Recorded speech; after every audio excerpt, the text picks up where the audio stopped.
Wherever you're listening in the world, it's a pleasure to welcome you to IsraelCast, the podcast powered by Jewish National Fund USA, your voice in Israel.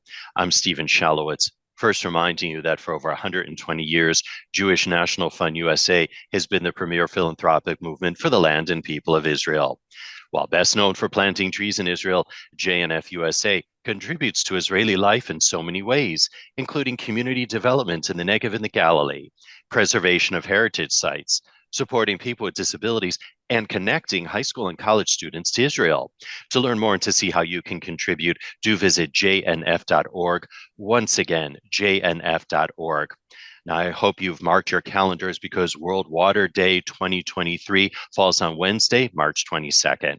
And to mark the day, we are joined by Rabbi Ed Rosenthal, the founder and CEO of Repair the Sea Tikkun Hayam, the organization which works towards sharing the spiritual wonders of water and the sea from a Jewish perspective, promoting interfaith harmony and cooperation, and importantly, raising awareness and encourage action to address the many threats facing the aquatic environment. And with that, Rabbi Ed joins us now on the line via Zoom from lovely St. Petersburg, Florida. I hear there's a lot of water down there, Rabbi Ed.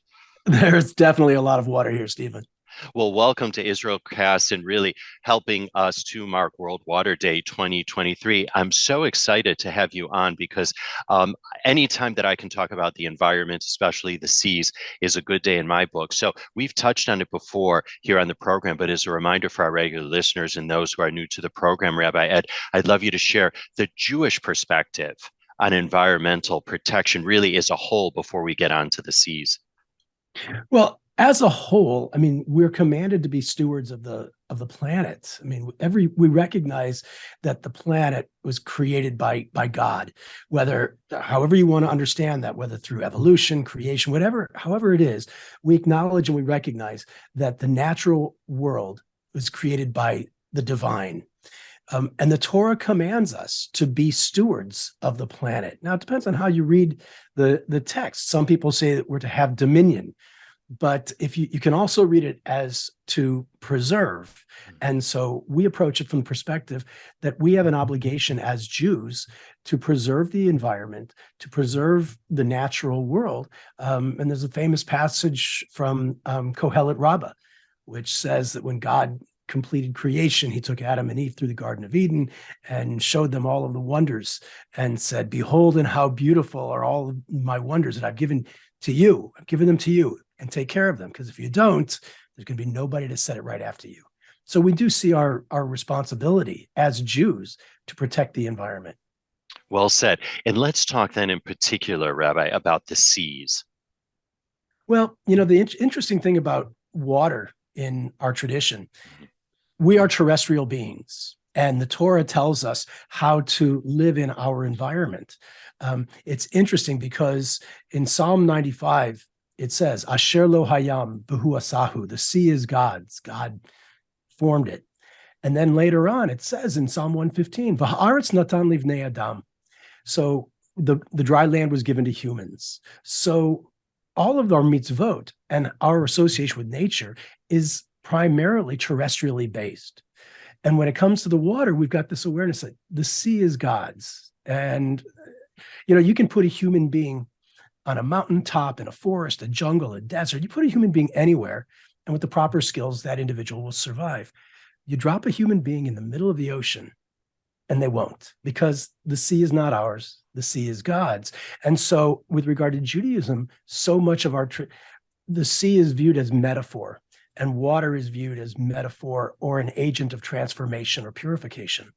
But when you delve deeper into the tradition, what you'll find primarily in the Kabbalistic tradition is that the nature of water is so profound, and we're just simply not exposed to it.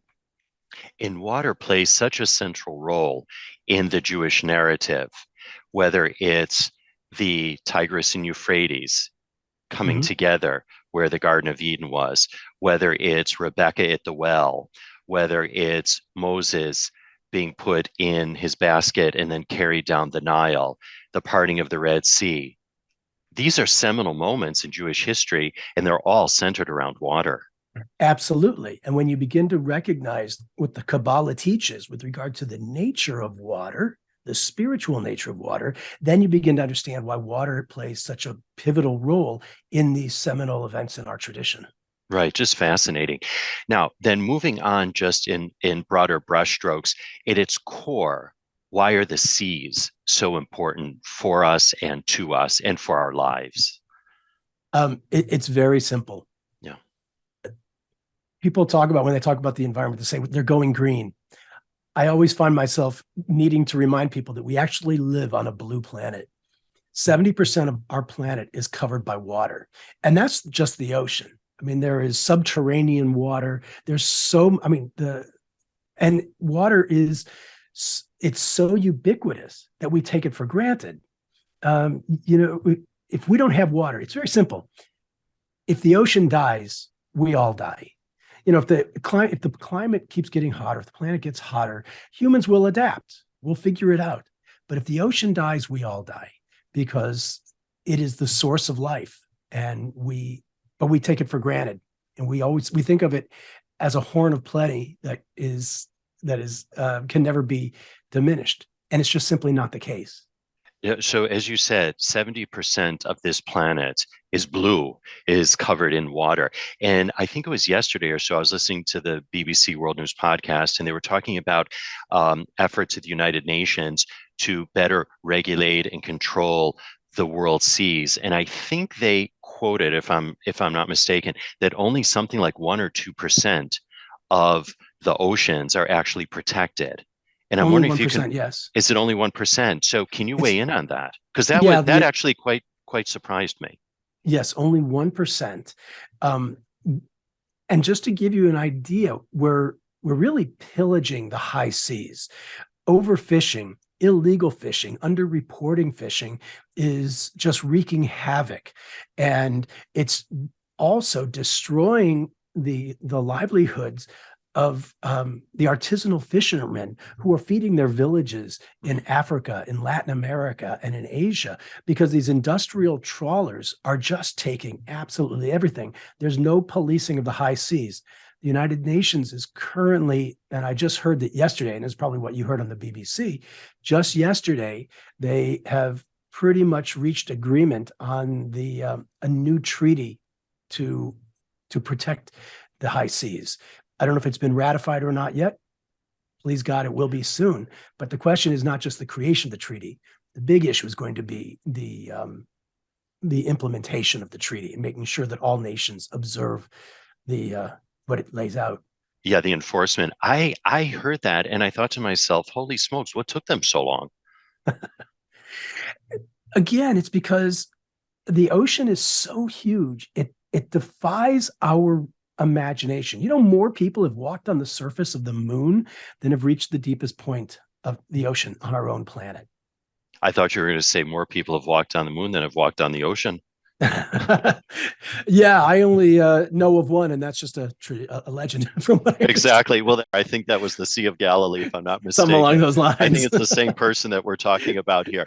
So then let's talk about the organization which you've established. Again, Repair the Sea, Tikkun Hayam. How did it get started, Rabbi? And really talk about the core mission. It started as I spent 23 years working for Hillel, the Foundation for Jewish Campus Life. And I was looking for ways to engage students who wouldn't normally come to Hillel, who didn't want to come to Shabbat or didn't want to do Jewish learning. So I'm an avid scuba diver.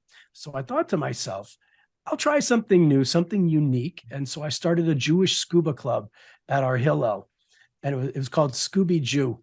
Which Hillel was that? It began originally at Emory University in Atlanta. And then I became the executive director of the Hillel at Cornell University, and I took it to Cornell. And then I brought it to Tampa Bay in Florida. Well, because I was going to say both Atlanta and Ithaca are not exactly, on the coast. No, but this is the thing to always remember. We say repair the sea, only because Tikkun Hayam sounds better than just fix the water. And it sort of fits in with Tikkun Olam. But the reality is there's water everywhere. It's not just the sea. And so our whole mission is about raising awareness about water in general from a spiritual perspective. So there's plenty of water in Ithaca, New York. There's plenty of water in Atlanta. There's water everywhere.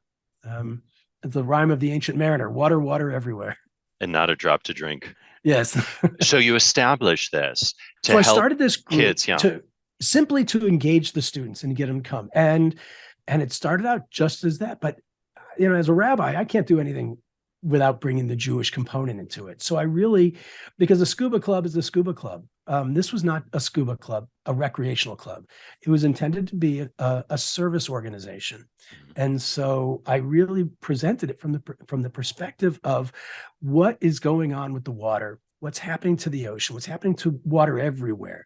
And it's the pollution, the plastic pollution, the debris, the dead zones that are being created from agricultural runoff and runoff from livestock waste. There's so many issues.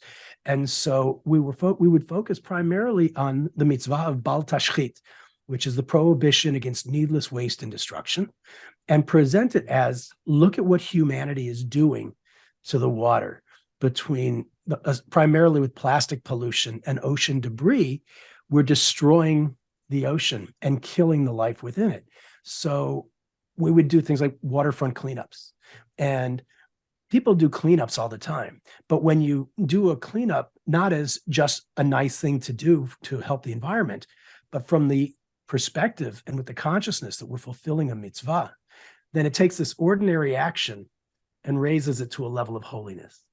And so that's our focus, to raise the awareness that as Jews, we have, not just because it's nice. I don't do any of this because the scientists tell me this is what we have to do. I don't do any of this because the environmentalists say we have to do this if we care about the future. I do it because as a Jew, I understand this as a way to fulfill what is expected of me as a Jew in a way which is maybe different and a bit unique from the norm. And did you find then the kids that you engaged with to help you out with Repair the Sea or Repair the Waters, if you will, did they then elevate their sense of Jewish identity, for example, or up their level of observance throughout the process?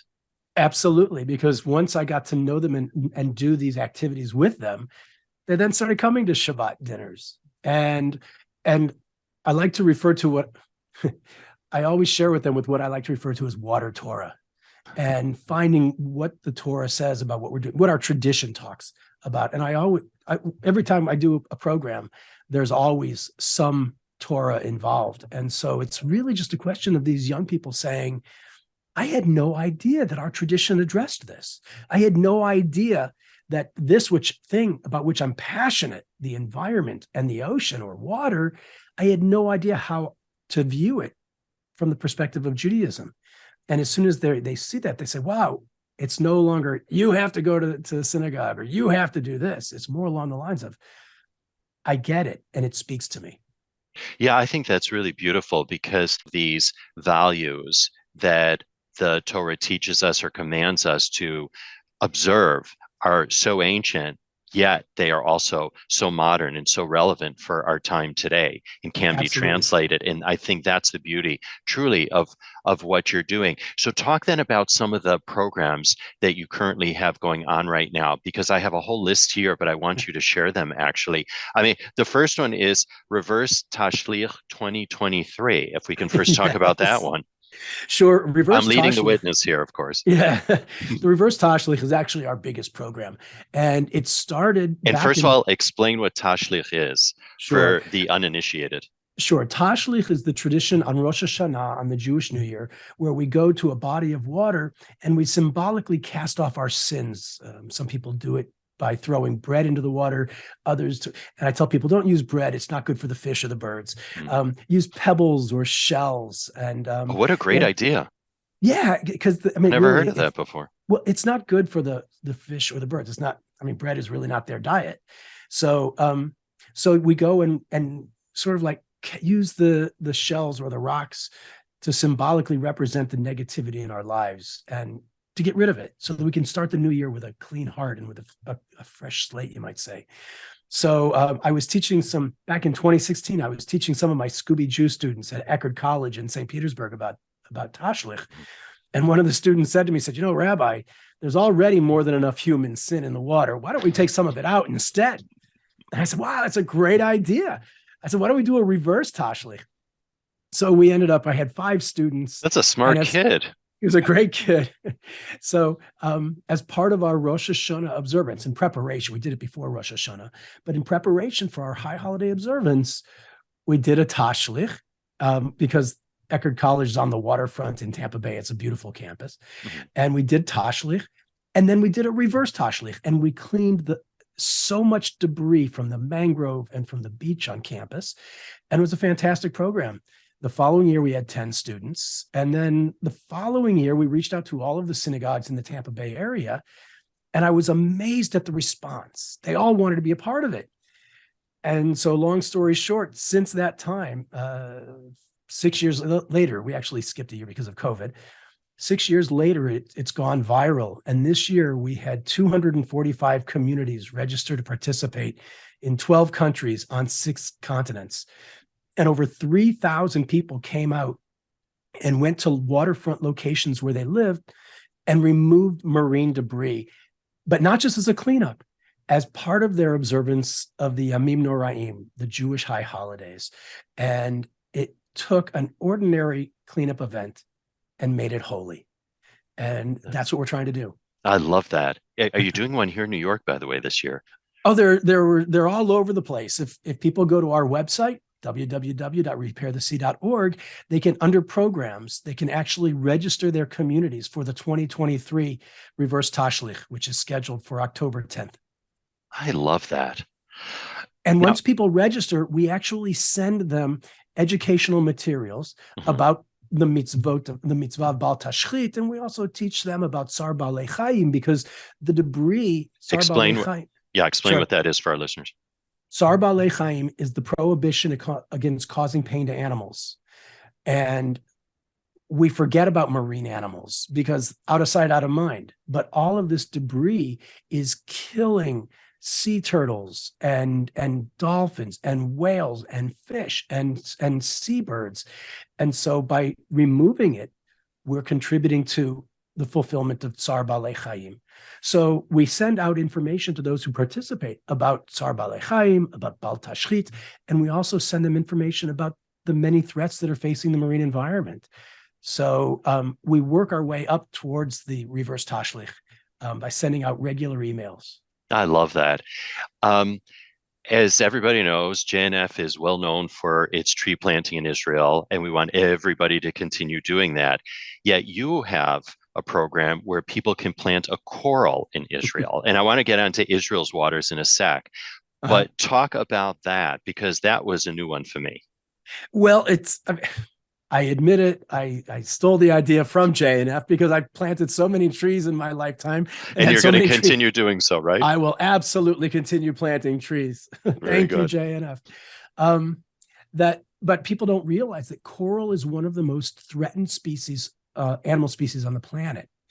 And coral is essential for a healthy marine environment. And people think it's just a beautiful thing to look at. Yes, it is beautiful. But it mitigates storm damage and to coastal communities. The coral reefs serve as the primary nursery for about 75% of all marine life. But coral is dying so quickly. I live in Florida, and approximately 90% of our coral in the Florida Keys has died over the last 35 years. It's a tremendous tragedy. 50% of the Great Barrier Reef in Australia is dead. And so there's a scientist at the Israel Oceanographic and Limnological Research Institute in Haifa by the name of Dr. Baruch Rinkovic, who is one of the pioneers of coral restoration. Today, a lot of people are doing coral restoration. Dr. Rinkovic began this 30, 40 years ago, before it became a thing. And so he is still at they call it the IOLR in Haifa, and we want to support his work. So we've created the Plant a Coral in Israel program, and the money that we raise, $36 to plant a coral, or $360 to plant a full coral colony, and it's planted at his laboratory in a lot. And 100% of everything donated goes to Dr. Rinkovic's work. So plant a tree of the sea, you might say. Right. And folks that are interested can go to repairtheseed.org for Yes. that, right? As they And can that's, for everything that we're yes, talking about. Yeah. yes. I love that. Congratulations on that. You also have your Blue Green Initiative, which I want you to talk about, which for Yes. me was also a game changer. And I'll tell you why in a sec. Well, the Blue Green Initiative began when I worked for Hillel in 2019, before the pandemic. I conducted a survey of my colleagues to find out how much single-use plastic cutlery they were utilizing. Because, I mean, it's a simple fact. They're college students. If you don't feed them, they don't come. So Hillels use a lot we serve a lot of food. And so that means a lot of plastic. And I sent out a survey, and the response was really appalling. We use so much. So there's a company called Verterra, which I reached out to. And as it turned out, it's owned by a young Jewish man who is just wonderful. And I told him, your product is great. They distribute easily compostable cutlery made from nothing but wood and water. It's not the plant-based cutlery that looks and feels like plastic. That requires a high degree of heat, an industrial level of heat, and not all communities have that. So his products, you can compost them in your backyard. I do. I put his product in my backyard composter. And even if it goes into a landfill, it will break down without any toxic residue. So I reached out to him and I said, your product is great, but it's twice the price of plastic that somebody can get at Costco. And so why are they going to spend twice as much on something that they're going to use once and throw away? So we negotiated, and he agreed to give a below wholesale discount to any Hillel that would make the switch from plastic to his product. So in the end, and we crunched the numbers. And prior to the pandemic, the cost differential between plastic cutlery and the Verterra discounted cutlery was only, for a Hillel that served 100 meals a week, was only $200 a year. So I found a donor who agreed to pay that difference for any Hillel that made the switch. In the end, 53 Hillels made the switch. We removed 186,000 pieces of single-use plastic from the marketplace, and I gave away $10,000. How fantastic. Congratulations. Is this program still going on?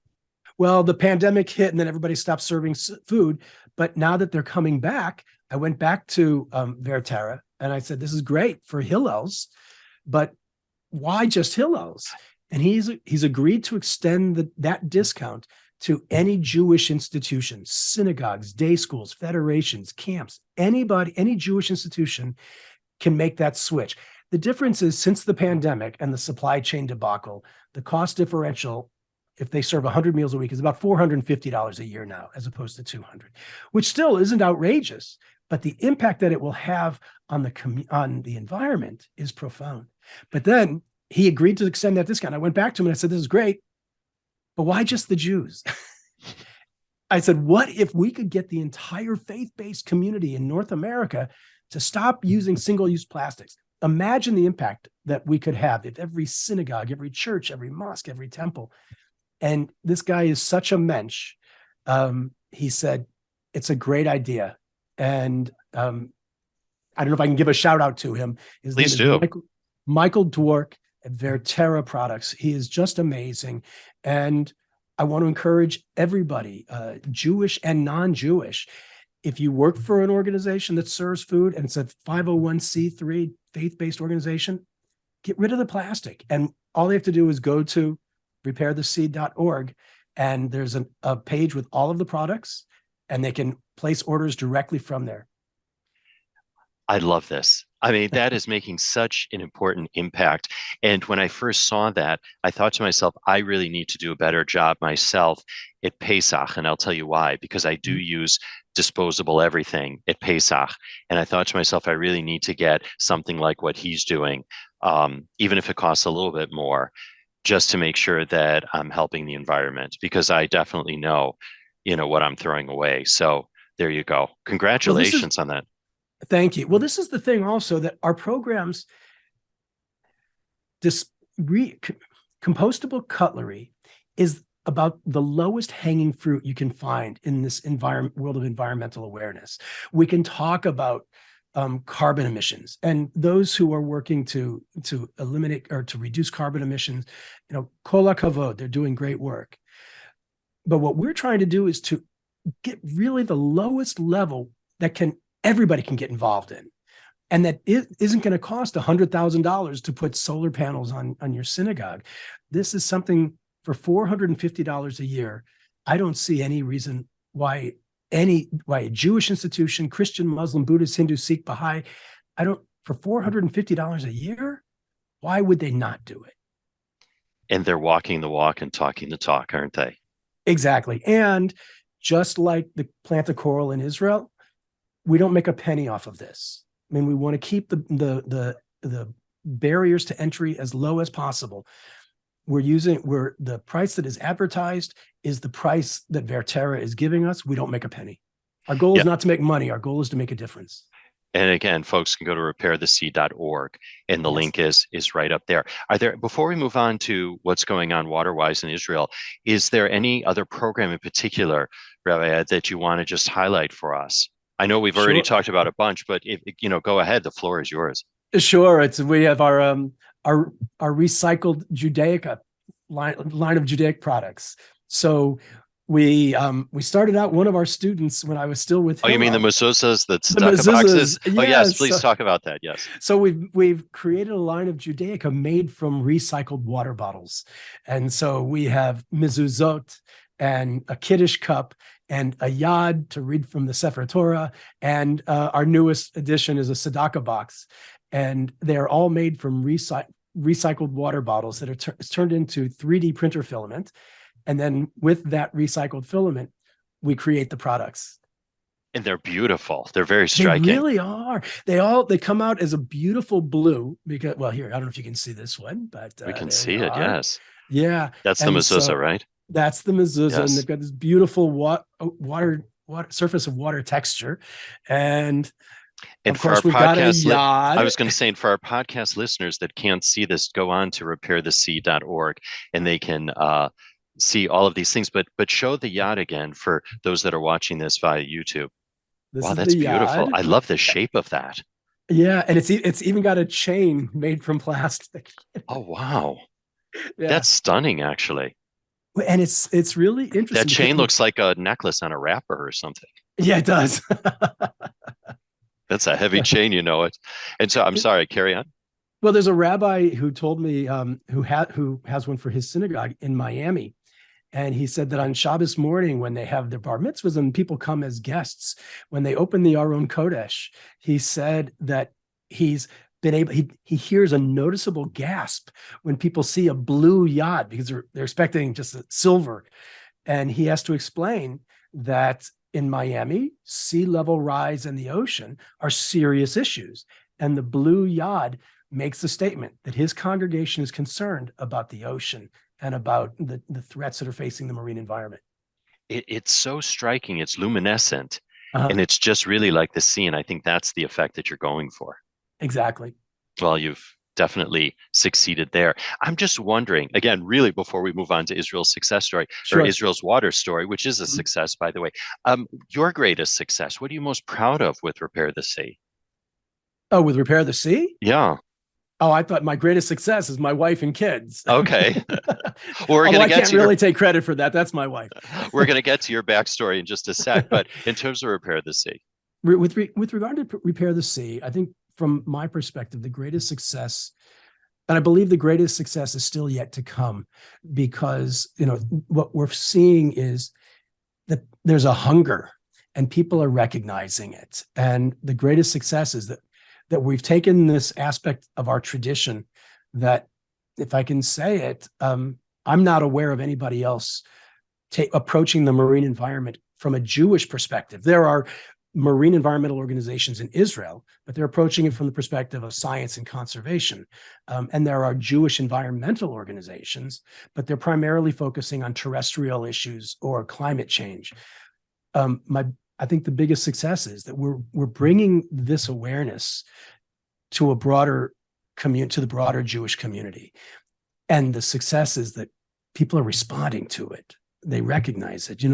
That you just need. There's a wonderful book called Blue Mind, and it's all about the neurological impact of being on, in, or near the water, and that there's a sense it does something to us, and people feel it. but they don't know why. And I think what we're doing is we're showing people that our tradition really does answer the question, why do I feel more spiritual in, on, under, or near the water?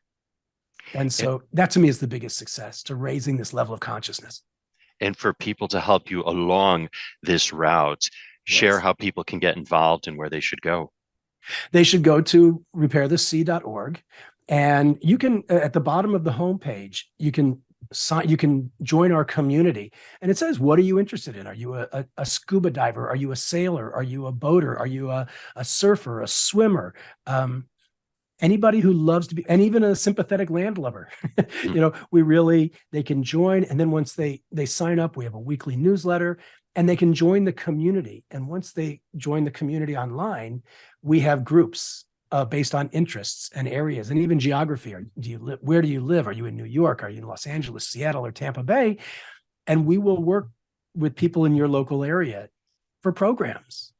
And I think that people shouldn't have to wait till they get to college to get involved. I think high schoolers and grade school kids at day schools, if we're speaking about the Jewish world at least, even parochial Catholic schools, for example, I mean, they can all get involved with this and just really start them young in terms of their spiritual journey, but as well as their appreciation for and helping the seas.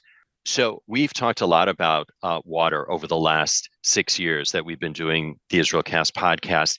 And we've talked about in terms of Israel's success in its water resource management and technology.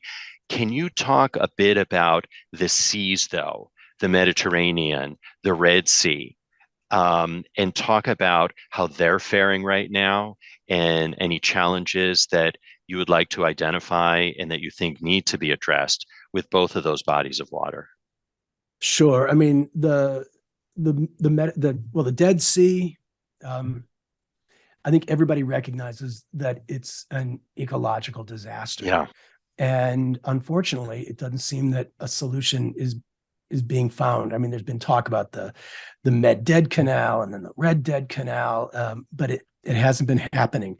There is a wonderful organization, the Dead Sea Revival Project, headed by Noam Bedin, who's a very dear friend and who is just doing a tremendous amount of work to raise awareness, not just in Israel, but far beyond. And so I encourage people to learn about what Noam is doing with the Dead Sea Revival Project.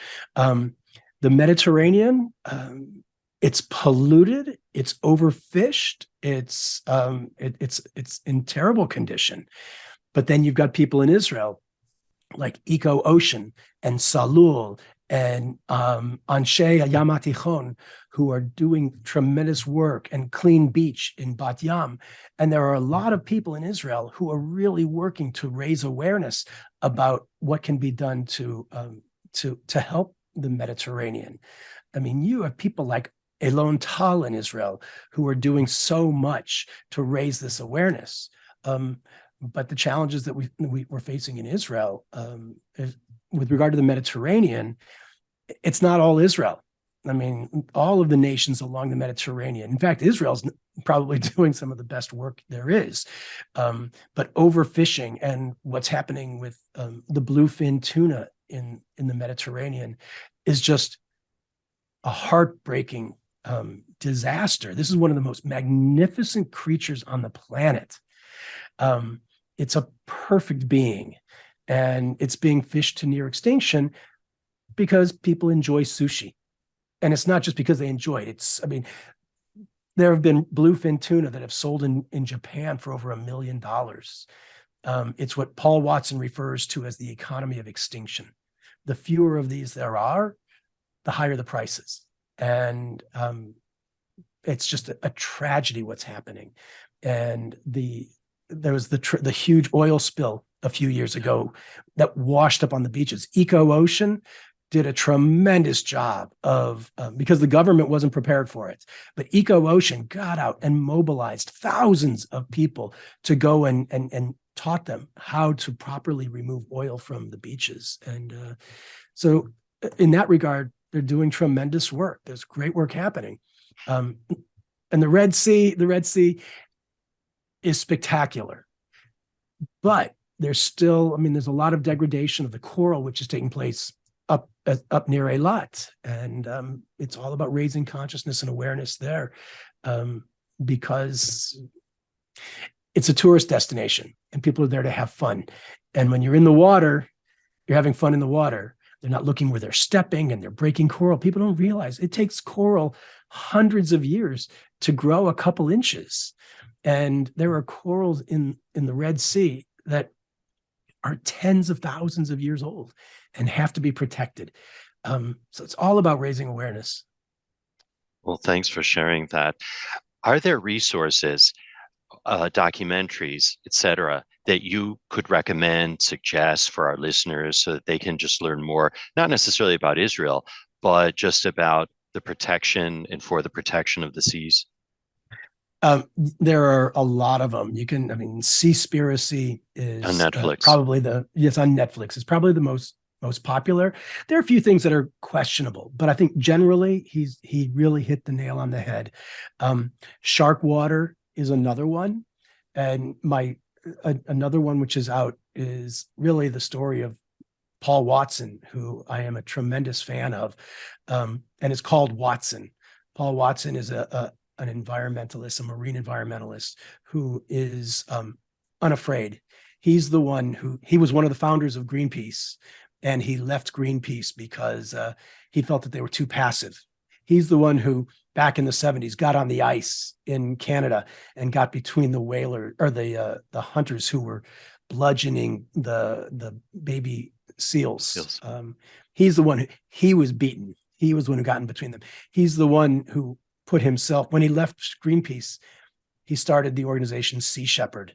And he's the one who put himself between whalers and the whales. And he is fearless. He is nothing but courage and principle. And he was just experienced a hostile takeover of Sea Shepherd, which is too bad because Sea Shepherd is not what it was. And he started the Captain Paul Watson Foundation. So I recommend everybody watch Watson and learn from Paul. He is really, he's my personal hero. All right. Noted. So Rabbi, we've talked and we've alluded to the fact of your background earlier on in the episode, but I want you to really share how a kid from St. Louis, my second adopted hometown, made it to where you are right now. What was your journey and how did you become fascinated by the waters yourself? You know, it's really interesting. I guess, I mean, if I can attribute this to anything, it has to be growing up as a kid watching reruns of Sea Hunt and the undersea world of Jacques Cousteau and Flipper. But I remember I was always fascinated by it. And when I was 16, I actually asked my parents if I could get scuba certified. There was a scuba shop not far from where we lived.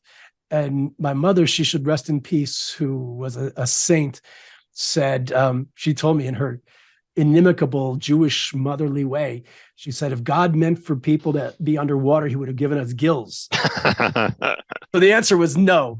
I didn't get scuba certified. But then during my first year of rabbinical studies in Jerusalem, I was on a hiking trip in Sinai. And this was right after the final Israeli withdrawal in 1982. And we made it all the way down to the tip of Sinai, to Sharm el-Sheikh. And I went snorkeling for the first time. And I just remember standing on the shore of the Red Sea, looking out over this endless field of the most gorgeous cobalt blue color and thinking, I was just in awe. And then I put on the mask and snorkel and I got in the water. And having been in the desert where there's, I mean, almost no life, and it's, it's brown and orange and red and hot and it's the desert.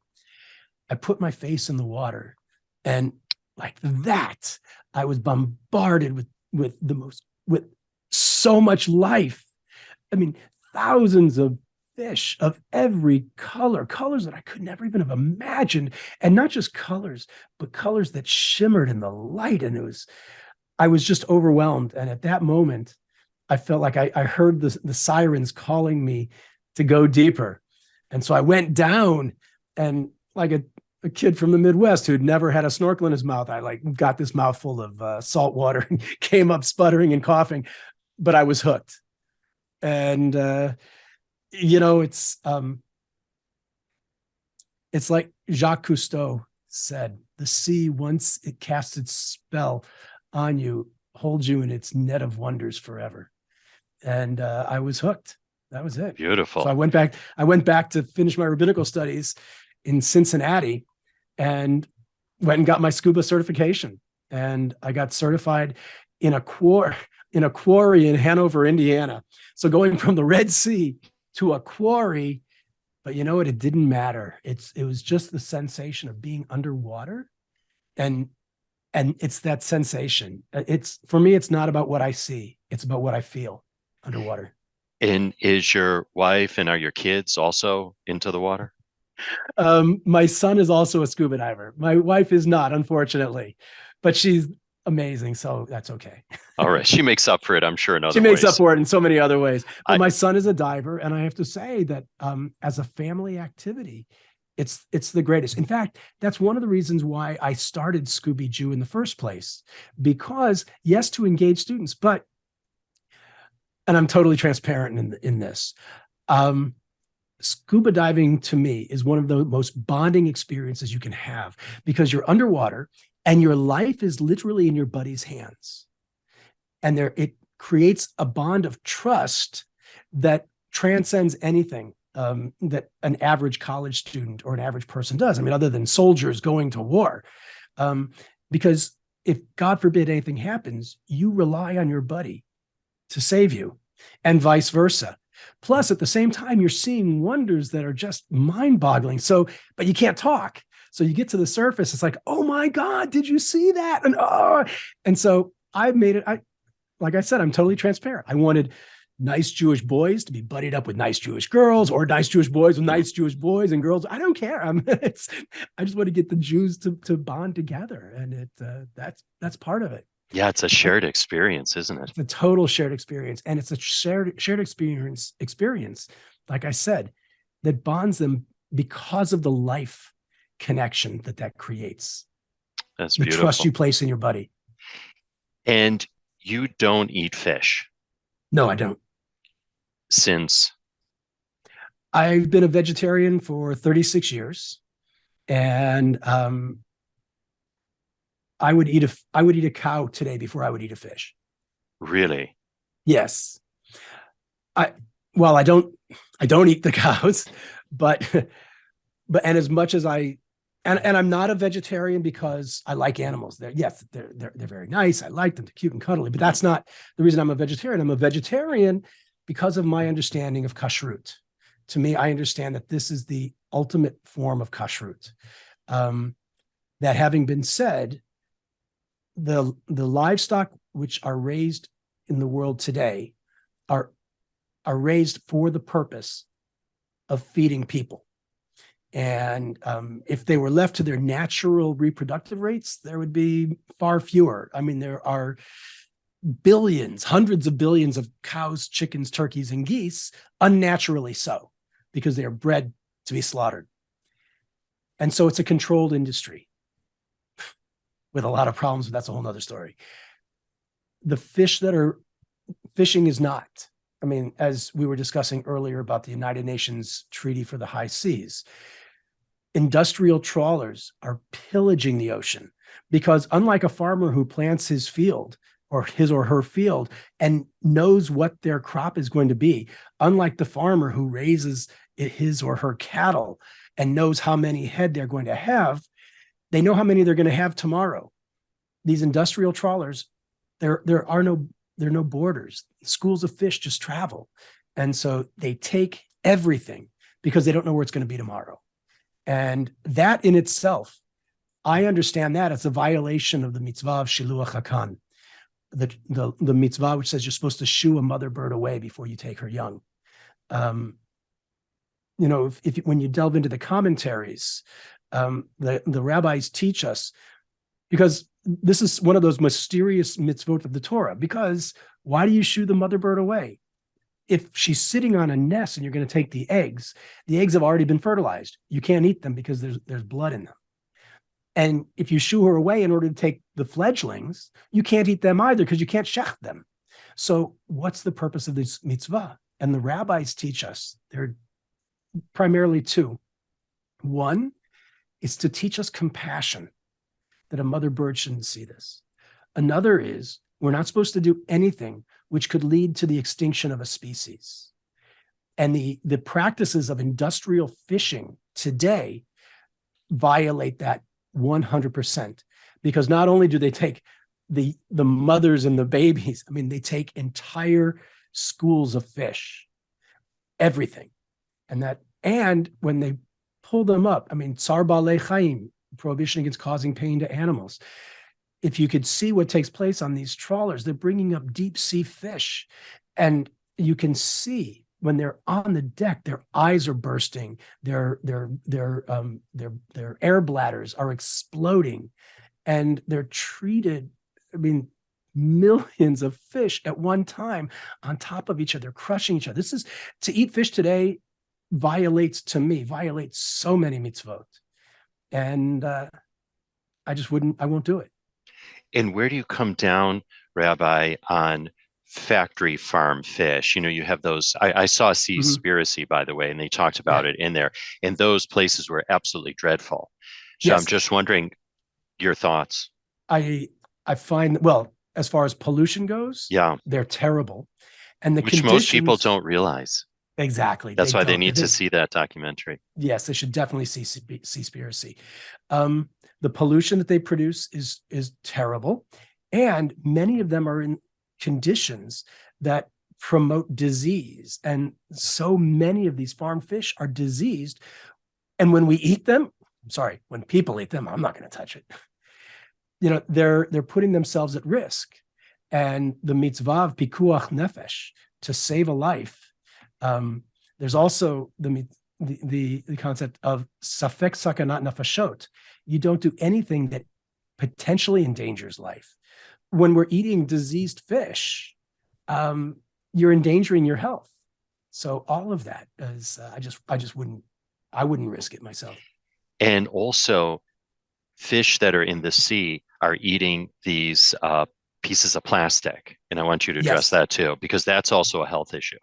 Well, the plastic in the ocean, according to the most current scientific data, if we don't change our practices of both overfishing and plastic pollution, by 2048, there could be more plastic in the ocean by volume than fish.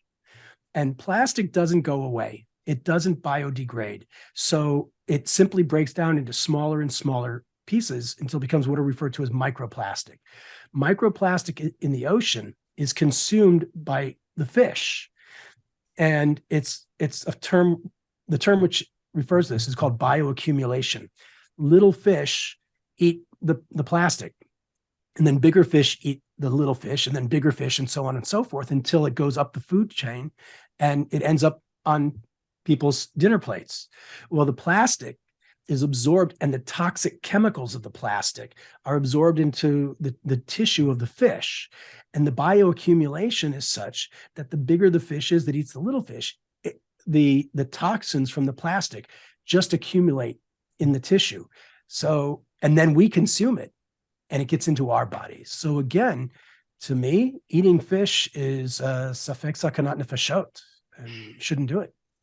And we should also address the notion, because people listening to this that are saying, gosh, they're not eating fish, so how are they getting their omega-3s? I think people need to realize that the fish are getting the omega-3s from the plant food or the plants that they're eating at the bottom of the sea. So it's not that the fish has it, it's what they're consuming. It goes into their bodies, and then we consume it.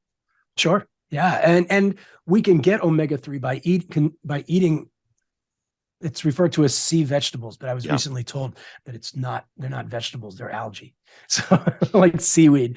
But yeah, I mean, and it's spirulina as well. Yeah. Spirulina as well. And nori. I put it on my oatmeal every morning. Well done. Well done. So there's so many ways that we can get the omega-3. And that's the other thing. As of late, people are taking krill tablets. Never take krill. I'm sorry. What is krill? Krill is a tiny crustacean that it's bright red, and it's very healthy. I guess it's healthy because they're selling it as nutritional supplements. But krill is the only food or the only thing that blue whales eat. And blue whales are the most phenomenal creatures ever. Blue whales are the largest animals that have ever lived on our planet. And blue whales eat the smallest, the krill. And what happens is the blue whale eats the krill. Well, the krill eats the phytoplankton. The blue whale eats the krill. And then, not to be gross, and I apologize to your listeners, then the blue whale poops. And the average blue whale poops about 3 tons every day. Yeah, I mean, 3 it's tons? amazing. 3 tons. I mean, they're big animals. Holy smokes. And the phytoplankton eat the whale poop. And then the krill eat the phytoplankton. And then the whales eat the krill. It's what they refer to as a golden triangle, because phytoplankton produces the majority of oxygen from the ocean, and the ocean produces 2/3 of the oxygen on the planet. So this is when we talk about climate change, we have to recognize, yes, we have to reduce carbon emissions, but the ocean produces more oxygen than all of the rainforests and plants on the planet combined. And it's also the biggest carbon sink on the planet.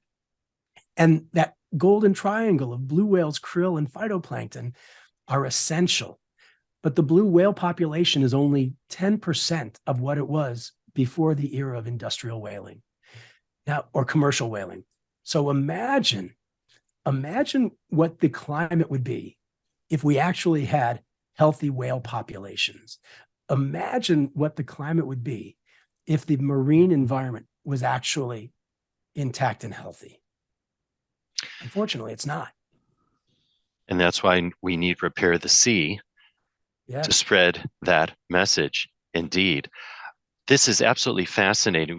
We'd love to have you back, actually, to talk more about this and your work. And as we wind down our conversation, Rabbi Ed, I should share with you and our listeners that might not know, but they should know, because if they're regular listeners, I've been talking about it since forever, that Jewish National Fund USA has launched a year-long campaign called, it's actually more than a year, I think, at this point. It's a long campaign, shall we say, called Conversations on Zionism, Reclaiming the Narrative. And it's a year-long campaign to reclaim the beauty, inclusivity of what Zionism is all about. And we encourage everybody in earshot to go to youtube.com/Zionism Studios to catch these really important conversations. So with that in mind, Rabbi, I'd love to hear what your definition of Zionism is, and what aspect of Zionism are you most proud of, or would you like to highlight as we wind down our conversation?